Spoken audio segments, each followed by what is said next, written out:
Lori is a forest researcher based at the University of British Columbia.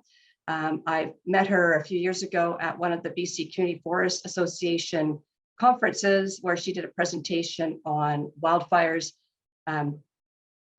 She really has a handle on what's going on. I found her information just so grounded and hands-on and practical. I think that we'll really enjoy hearing what Lori has to say today and give us that broader perspective before we move into Bruce's presentation on the specifics of what's happening here in Whistler. So thank you and welcome to Dr. Lori Daniels.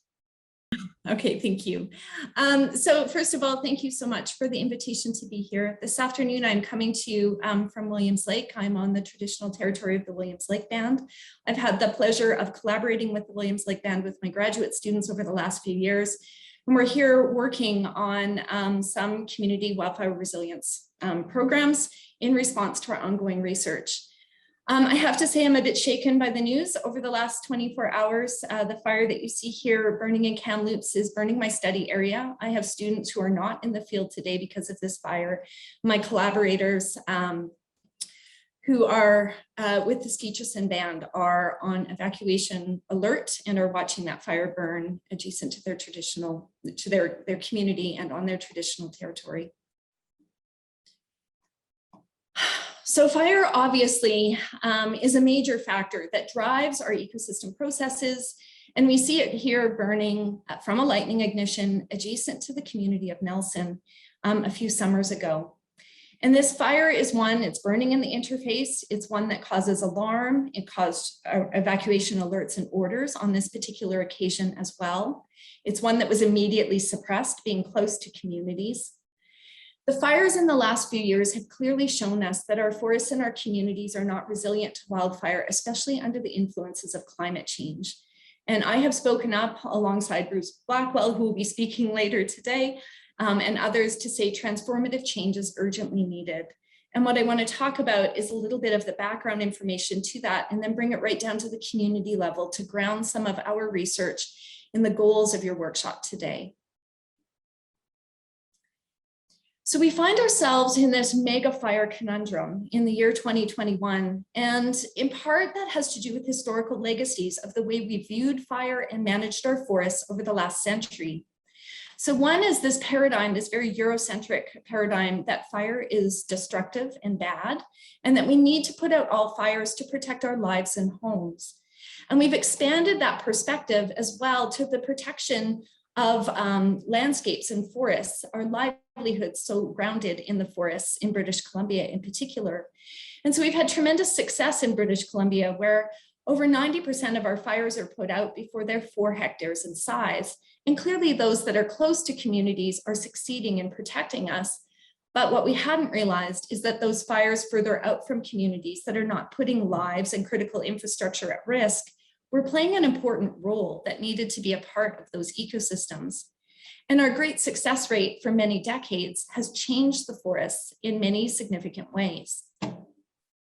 The first are altered fire regimes by removing the lower intensity surface fires. So the lower intensity fires burning under cooler and wetter conditions, often in open forests or grasslands like this one shown here in the Okanagan.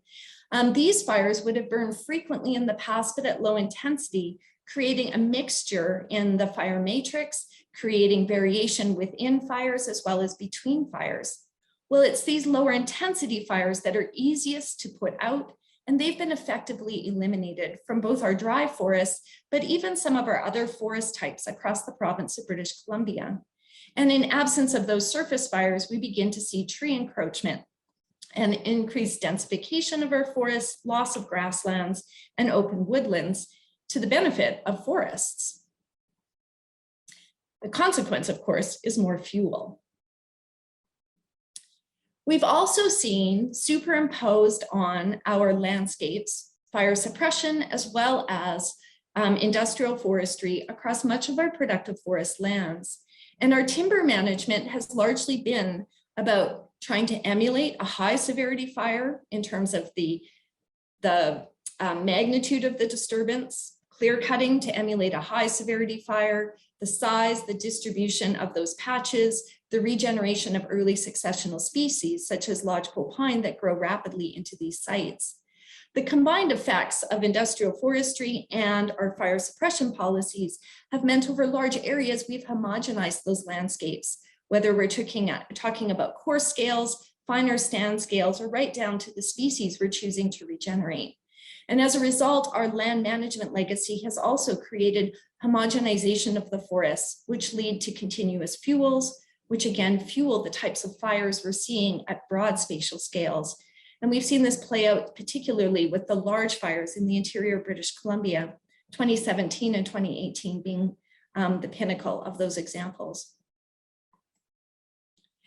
Now, although I've used examples from the interior, I think we've had some lessons learned on the coast as well. July 2015, I think, was shocking to many of us. I'm showing here the Boulder Creek fire, the Ilaho fire burning not far from Whistler Valley. These were fires that were burning through landscapes that both had managed forests in them as well as some old forests. They burned under extreme fire weather, and even the city of Vancouver and our coastal communities began to breathe the smoke that so many interior communities so often experience. And so this was a bit of a turning point. 2015, with so many fires in the coastal region, kind of opened our eyes to the fact that even our coastal temperate rainforests and our transitional coastal to interior forests are highly vulnerable to fire, and becoming more so in these extreme droughts that we have been experiencing, particularly in the last decade. So let's bring us to this week. Do you remember way back on Sunday when 46.6 degrees Celsius seemed hot, only to be broken on the 28th, the record to be broken, and again on the 29th? And I'm still reeling, I have to confess, with the news that Lytton recorded 49.6 degrees Celsius. The temperature in Lytton yesterday was higher and hotter than the all-time record for Las Vegas, Nevada. So shocking news, I'm sure, to all of us. And this heat dome that we are under, of course, creating unprecedented fire danger. I want to show you the maps that I constructed this morning. I looked back through my records from 2017 on the left, 2018 in the middle, and yesterday on the right. You can see that under these hot, dry conditions, we have extreme high and extreme fire danger throughout the province. I'm anticipating that today, the June 30th map is a little bit redder, the one on the far right, as we've had no precipitation anywhere in the province and only greater heat, as we've been talking about. So this was my pop quiz that I posted on Twitter this morning. Compare and contrast the fire danger maps. All three are high to extreme, small pockets of moderate. Preventing human ignitions is paramount. In all three situations, lightning ignitions are highly dangerous. So what is the contrast then? The difference is the 2017 and 2018 maps are from the peak of the fire season in August, whereas here we are on June 30th, the very beginning of the fire season, with extreme conditions throughout the province. And that's incredibly worrisome to me. So let me link these topics that I've just introduced you to and bring them back to fire and fire behavior. So this is a principle that I use to teach both in my classes, but also that guides much of the research that we've been doing in recent years, and fuels mitigation that I'll get to in a few moments. So the wildfire behavior triangle, how intense a fire it is, how quickly it spreads, how much energy it emits, what its impact is on the vegetation, the soils, the biotic and abiotic components, and our human communities, are all defined by the combination of topography, weather, and fuels. And so when we look at topography, this of course is the geographic framing of a fire. It's the elevation, the slope steepnesses, and the aspects. And of the three axes of the fire behavior triangle, topography is the one that is most constant and the one that is least in our control.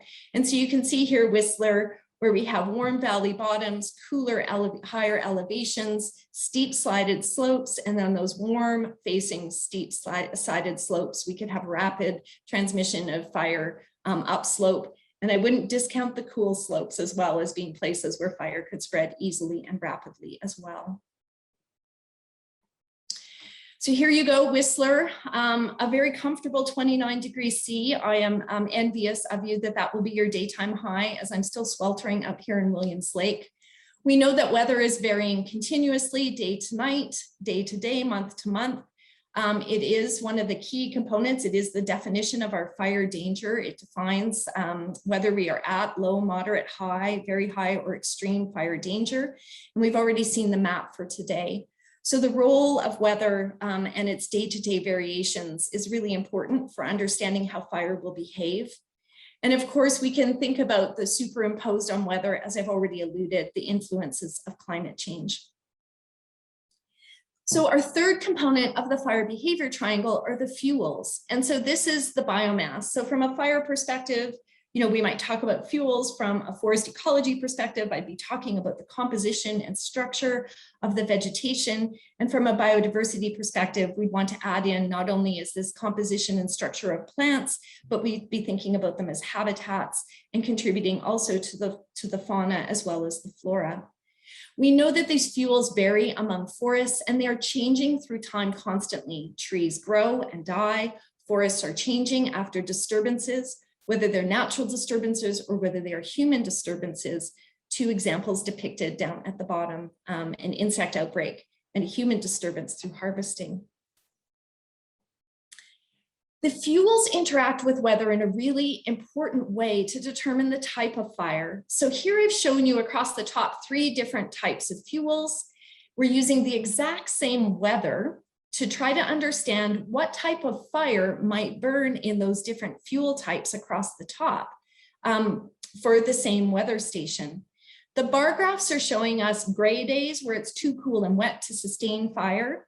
And so the number of days is in the y-axis. We're looking at the months of April, May, June, July, August, September, and through to October, so a full fire season. And the segments in blue would be a surface fire creeping below the canopy of the trees, intermittent fire in yellow, where some of the trees spike up and crown out with fire, mostly surface fire, but an intermittent crown fire. And the red show the conditions where crown fire would pass, where fire would spread treetop to treetop. And what it's showing you is in these open forests shown on the left, the fuel's structure combined with the weather would mostly sustain surface fire with some intermittent fire in the heat of the summer. As the forests begin to close and there's more dense trees, as well as some ladder fuels, understory trees mixed in, we get higher chance of intermittent and some crown fire. And where we have very dense forests where the treetops are connected to one another and there's a lot of ladder fuel in the far right in the high dense stand, you can see that there's potential for crown fire throughout the fire season. So the exact same weather interacting with the fuels in different ways gives us different types of fire or different potential for fire. So this becomes critical when we think about that fire behavior triangle, because of the 3 axes, we have the greatest control over the fuels. And understanding the relationship between fuels and weather and the mix with topography as well, it tells us that this is an opportunity for us to have some active management to reduce or alter fire behavior, with the potential for fire behavior in the forests surrounding our communities where we know there's risks and hazards associated with them. So let's come back to Whistler, this beautiful valley, which all of us love to visit 12 months of the year now. I remember it being my winter destination as a graduate student many years ago. And of course, it's now a year-round resort with a large population, as many of you know, of permanent residents, growing neighborhoods, expanding into the wildland urban interface, interacting with those forests surrounding the community. And in a valley, although it's a coastal transitional zone, a valley that is hot and dry, the peak of the summer, of course, is also the drought season, which creates very high risk and high fire danger during the July and August months, and in this summer, June as well.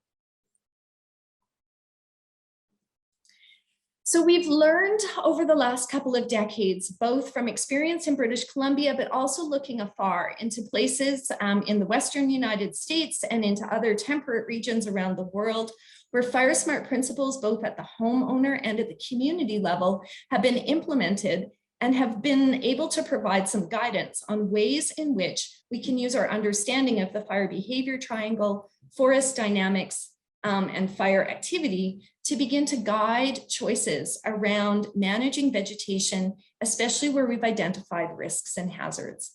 So I want to talk here about some resilience and learning to coexist with fire. We're not going to be able to put all fires out.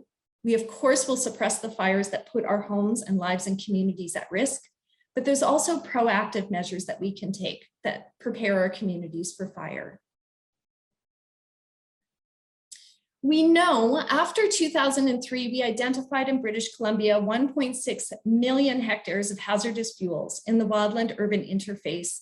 And in the subsequent, decade and a half, we really had a slow start to acting, to measuring and mitigating those fuels to reduce the risk and hazard around communities. Now, Whistler has been among the leaders. You've been much more active than many others. But by 2017, we had invested only $74 million specifically for fuels mitigation and directly supported only 12,000 hectares of treatment at quite a high cost. Simultaneously, in that same 13 years between 2004 and 2017, we'd spent $3 billion on fire suppression. My research team and I have been working with communities around the province to try to understand this, and I'm going to share just a couple of insights about the barriers and solutions that we're identifying across the province, and I think you might find that they resonate in your community as well. Oh, I'd forgotten this component. The idea that emergency, that maybe that $3 billion in suppression and the need for costs to actually mitigate the fuels is too much for our budgets to allow.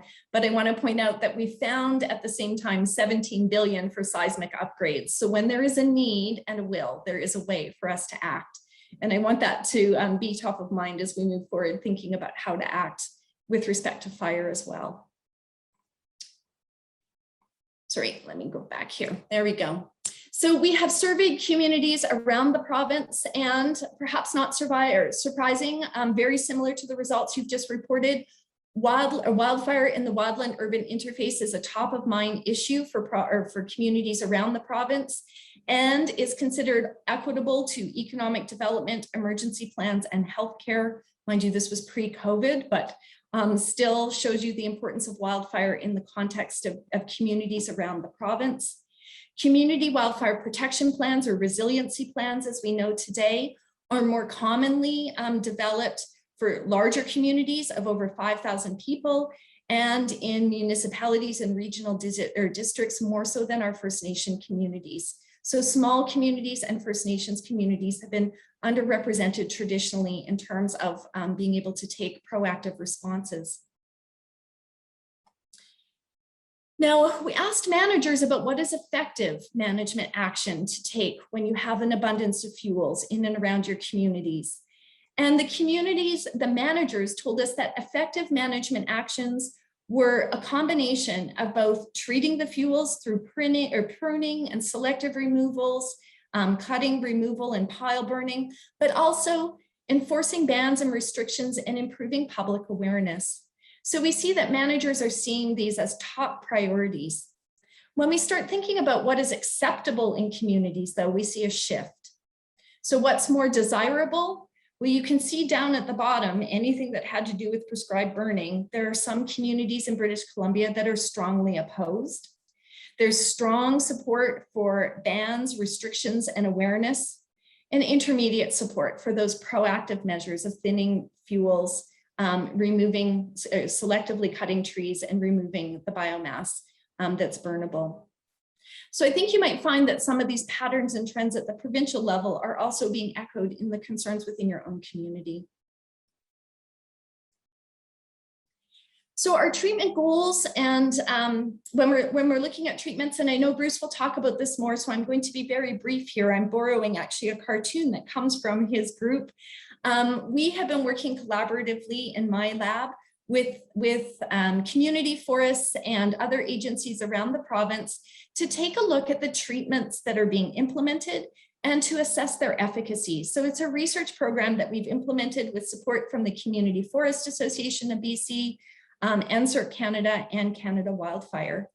And so many treatments are trying to reduce fire intensity and reduce the chance of active crown fire to increase fire resilience of the forest. And we do that by reducing densities, reducing surface fuels, and increasing the distance between the ground and the crowns of the trees. So we have been going out into the forest and actually measuring attributes that allow us to quantify these changes, and then putting them into fire behavior models to determine whether the models say we've reduced crown fire, chance of occurrence, and the rates of spread. So here's an example for Logan Lake, where they have in red an area that's planned to be treated right adjacent to the community. And we put in plots where the yellow dots are. The orange and blue dots are places where we have sampled outside of the area to be treated so that we can monitor both the treatment effects and the non-treatment effects to see how the forest is changing with and without treatments, and to see whether or not, when we enter the data into the computer models, whether we've reduced the chance of crown fire and fire spread. And so we measure the trees, we measure the understory vegetation, the fuels, and the ground fuels. So measures being taken at all different layers so that we get a strong representation of how the forest has changed. And our focus is on the forest structures, the composition, and on the fuel components. But we're hoping also that some of the measures that we take can also address some of the concerns that may be raised about biodiversity and other factors that are important in these forests.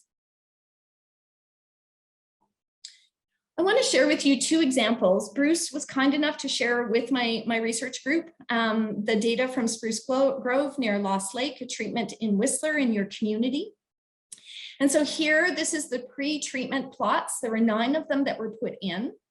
We took the tree data, the surface fuel data that they had collected, and we combined it with fire weather data from the Whistler area. So we took the fire danger or the fire weather records from May through August of 2005 to 2020, and we determined the 90th percentile. So conditions when we would be very concerned about fire. And that was 25 degrees Celsius, 27 degrees relative humidity, and a wind speed of about 9 kilometers per hour. And when we ran those pre-treatment fuel structures in through the model under these weather conditions, we got 100% active crown fire. All 9 points would support a crown fire under those fire weather conditions, and the fire would spread at a rate of 20 meters per minute. Now we took those plots plus others where their data had been collected after the treatment and ran the same analyses. And so here we are with the plots with the post-treatment. And what I wanted to show you is under the same fire weather conditions, 80% of the plots have been reduced from a active crown fire spreading treetop to passive crown fire, meaning it's a surface fire with the chance of torching for individual trees. Only a few sites would still have the potential for crown fire. And notice that the rate of spread had been cut in half through the treatment effects. And so this is exactly the kind of treatment that we would be hoping for, the outcome that we would be hoping for as we enter our data into the models and assess the change in fire potential under the 90th percentile of fire weather. So we continue to do this kind of research, not only collaborating with people like Bruce, as I've shown here in Whistler, but we're working with community forests from Smithers through the Caribou, the Okanagan, the West and East Kootenays this summer.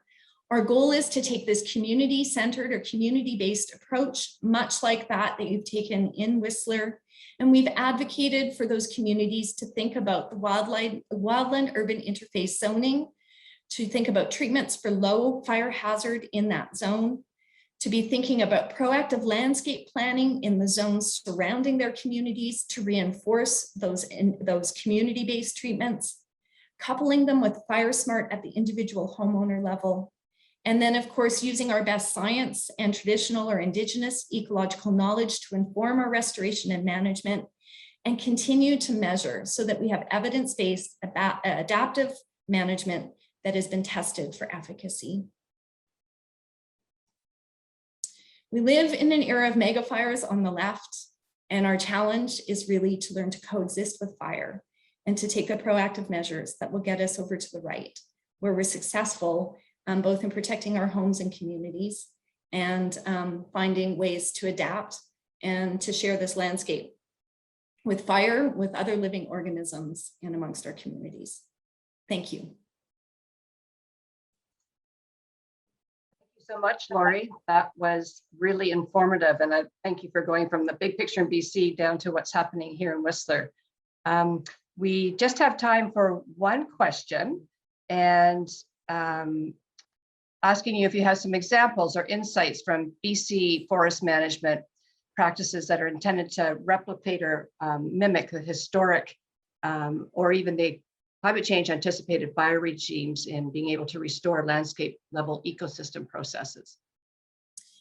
Yeah, so some of the examples that we're looking at, we've been working on several sites in the dry forest in particular, where we're looking at thinning the forest to reduce fuel loads, to get forest structures back to the historical densities that our reconstructions using tree rings are showing us in terms of composition and density of the forests in the past. So using thinning to reduce those fuel loads, to reduce the tree densities, to mitigate those surface fuel loads, and then where we can reintroduce fire. In the fire adapted ecosystems, reintroducing fire is a really critical part of the equation, and understanding where fire was an historical part of those ecosystems, whether they were lightning ignited fires or gaining much better appreciation in the scientific literature, although oral histories have always told us they were there. Understanding Indigenous cultural use of fire and fire stewardship across our landscapes in BC is proving to be a really critical piece of the puzzle and a really important factor that needs to be taken into greater consideration. And so we're trying to build some of those pieces of information into our recommendations as we work with agencies and organizations like the Wildfire Service, the Canadian Wildfire Service, like the BC Community Forest Association, and some of the Indigenous communities that we're currently working with. I hope that answers your question. Yeah, thank you. Yes, changing times and new perspectives needed on so many fronts in light of climate change. Well, thanks again, Lori. Really appreciated that presentation. And thanks for, we'll stick around and have you in one of the breakout rooms. Next, I'd like to welcome Bruce Blackwell, registered professional forester, registered professional biologist, and principal of BA Blackwell and Associates. Yes, I said we've been working together for 10 years, but it is closer to 12, so or 15. Anywhere between 3 and 12 years now. I'm kind of losing it, but it's been a while. Bruce has done much of the work in the Whistler Valley and has drafted the Community Wildfire Protection Plan in 2011, and more recent, more specific projects on where we're doing our thinning. And then his team is also working on this current update to the Community Wildfire Resilience Program. I would like to move over to Bruce's presentation. We will take questions at the end of his presentation as well, time allowing. Take it away, Bruce. Thank you, Heather. Okay, I think everybody can see my presentation, I hope, and everybody can hear me. Thanks for inviting me to talk today. I'm going to introduce the concepts and talk about the Community Wildfire Resiliency Plan, because I want everybody to know that what we've been focused on is not only thinning and only dealing with fuels. We really start from the principles, and Lori's done a very good job of validating some of the work that we've been trying to do, but we're concerned about wildfires coming into the community from the broader landscape, but we're also concerned about a house fire or sun fire started from a human ignition in the community escaping outwards. And I don't know how many of you followed the fires this week, but there was a fire in Peachland that was started by a house fire that evacuated a whole neighborhood. And that evacuation was largely a block that was threatened by the house fire escaping into the wildland. So there's potential for both in the circumstances and the conditions that we're facing right now. And I want to emphasize, I've been in this business now since 1979. I started fighting fires in Rapatak, and I know Derek Bonin and I worked together. the conditions that we're experiencing this spring are nothing that we've seen in that whole period that I've been in this business since 1979. First of all, March, April, May, and June of this year have had about 30% of normal precipitation. And now we've gone into this heat dome phenomena, which has been driven by a shift in the jet stream from the Aleutians to the South Pacific, and then pushing our North American jet stream all the way up to the Arctic. And some of the climatologists have theorized that basically there's very little Arctic ice right now, which normally would cool the atmosphere more than it is being cooled. So, and I suspect from my experience that this high pressure system that we're in right now will probably last well into August and may last into September. It's very strong. These are the kinds of conditions that we expect very difficult fire seasons. So we are concerned of two types of fire.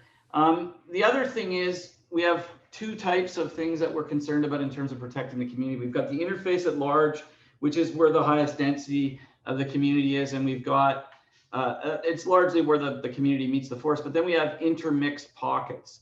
So that's where portions of the community are developed immediately within the forest. And Whistler has a very diverse mix of both interface and intermix.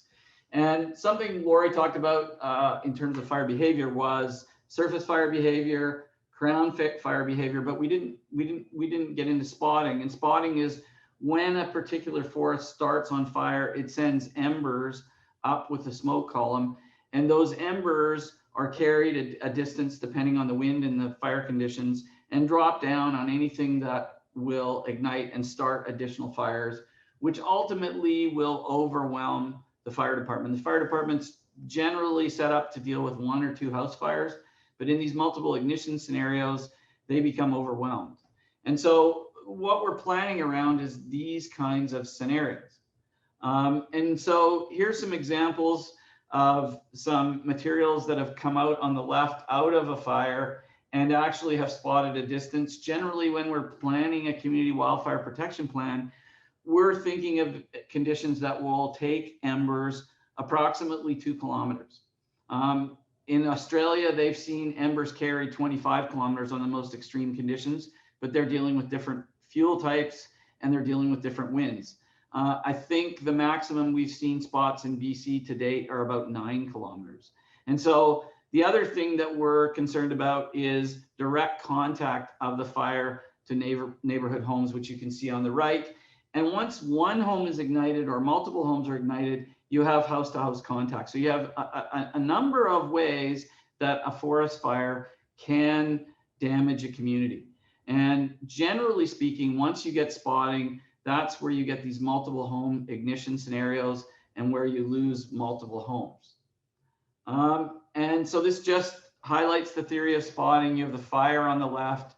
There's a convection column that sends burning embers into the convection column, and they travel a certain distance based on the fuel type, based on the winds.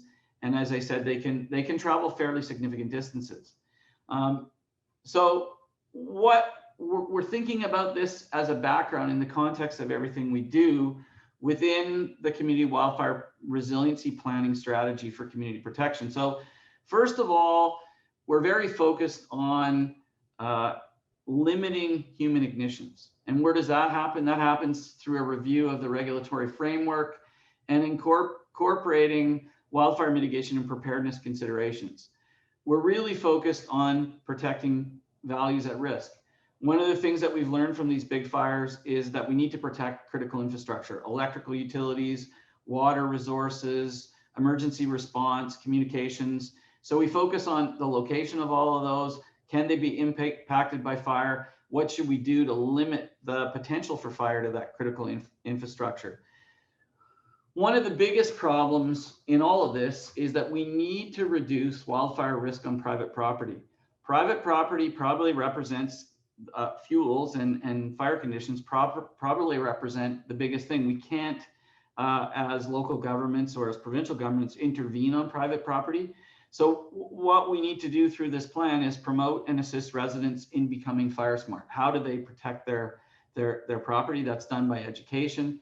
Whistler has adopted an extremely active program where residents can work through the fire department and through Scott Rogers' program to help them thin their property or help get thinning done adjacent. Whistler's also integrated a wildfire development permit area where new development has to meet FireSmart standards, both in the building and in the vegetation and landscaping around the home. And there's been a very extensive program of increased public awareness through communication and education. All of these things have come from previous community wildfire protection plans. So these were all promoted as significant recommendations in both the 2005 plan and the 2011 plan. And I would suspect that they'll be a big part of the next resiliency plan. The last two important things are improving emergency response. So does the fire department have the equipment and training to respond to a significant wildfire? So that's acquiring sprinkler protection units, making sure that fire departments have the right wildland training, because generally speaking, up until about 10 years ago, most departments were pretty proficient in structural firefighting, but they weren't as proficient in wildland. So ideally, we're trying to create some self-sufficiency for initial attack and initial response to fire. The other thing about emergency response is we're trying to ensure that there's good coordination between local government and the provincial government and adjacent jurisdictions like the regional district or other communities like Squamish, so they can act uniformly in responding to one of these significant fires. That's another significant part of the Community Wildfire Resilience Plan, or what was the Community Wildfire Protection Plan. We've also learned from a number of these large fires that we end up with issues around access and egress in and out of the community during a fire event. And Whistler has done considerable work since the first Community Wildfire Protection Plan to be in a better position to evacuate the community during a busy weekend or during a busy event, and understanding the limitations to evacuation and the amount of time it takes to evacuate the community. So these are all key elements of the Wildfire Resiliency Plan that will be being updated. Emergency response.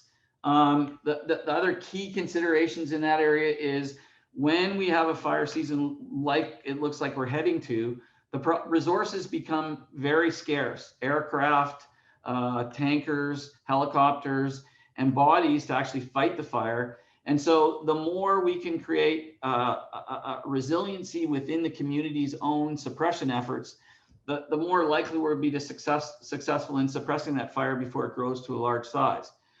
So local government preparedness and resource availability are critical components of efficient wildfire prevention and planning.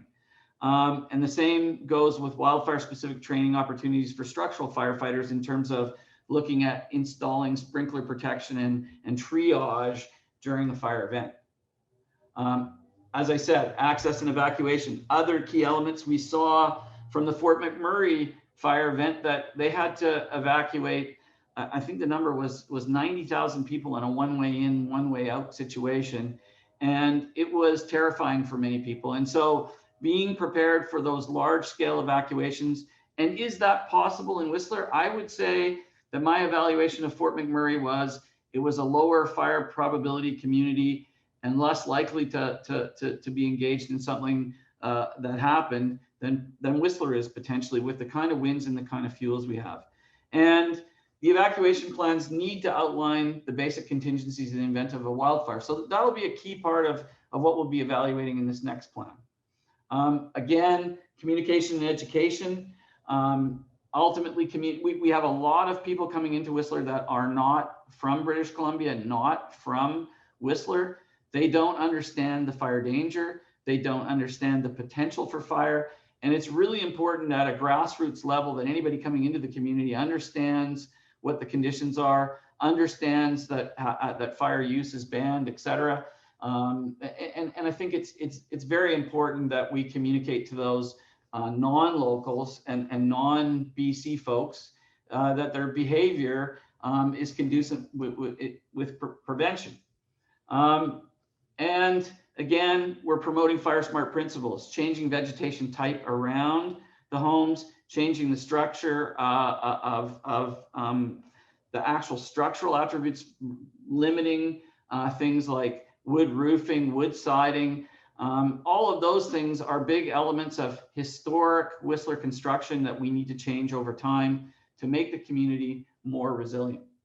And then I think we're all here to discuss the vegetation management. Lori did a very good job of talking about that.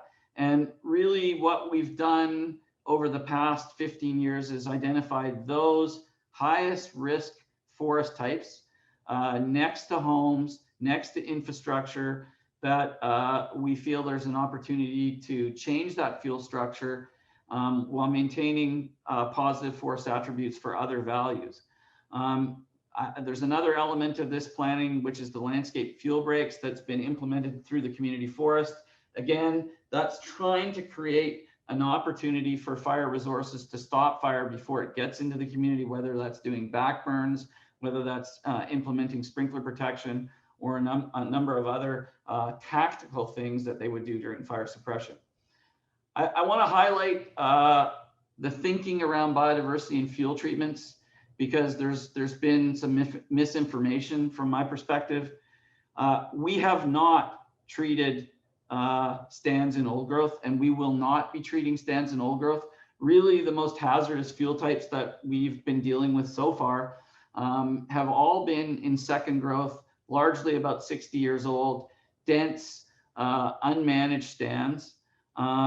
We do, as part of the prescription development, habitat assessment, and where protection is necessary, we include that. We've just finished the Nestor's Hills treatment, and a couple of hectares actually were netted out during treatment because we had a black bear that was hanging around in the area. We had some pigeons and a deer bed, and all of that collectively we decided to pull out of the treatment just because of the wildlife use that was going on there. We try where there's availability to incorporate coarse woody debris that's not going to contribute to the fire hazard. We do riparian assessments to make sure that our treatments are not going to impact any fisheries values of the riparian habitat. If there are opportunities for deciduous, they've been limited, to be honest, and really restricted by ecosystems, because most of the ecosystems we're focused on are drier, but we would and can plant deciduous species if it makes sense. We've, in all of our work, used existing roads or existing road construction, so there's been no new road construction to my knowledge, and none of the treatments that have been implemented since 2008, I guess, were our first treatments, have resulted in any unusual mortality and or disease as it relates to any of those treatments. So I've run through it in a fairly quick manner with the objective that this sets the stage for the breakouts, and we can have discussions on any of these points in the breakout room, and I look forward to that. Thank you. Thanks, Bruce. Thanks for bringing your strong connection to Whistler and your deep knowledge of this subject, not just to our workshop today, but to the work that you're doing here in Whistler. I know that you're sought after throughout the province as an expert witness, as one of the top fuel management experts in the province to work with communities. So I am very appreciative that you work with us. Thank you, everyone. This has been incredibly valuable, and I do appreciate those who stayed on to continue the conversation. Thanks very much to our front line for keeping us safe. It means a lot to hear the stories from you guys and your team firsthand. It's sobering. And as we get into a long weekend, let's have a safe one and make sure that we're encouraging others to do the same.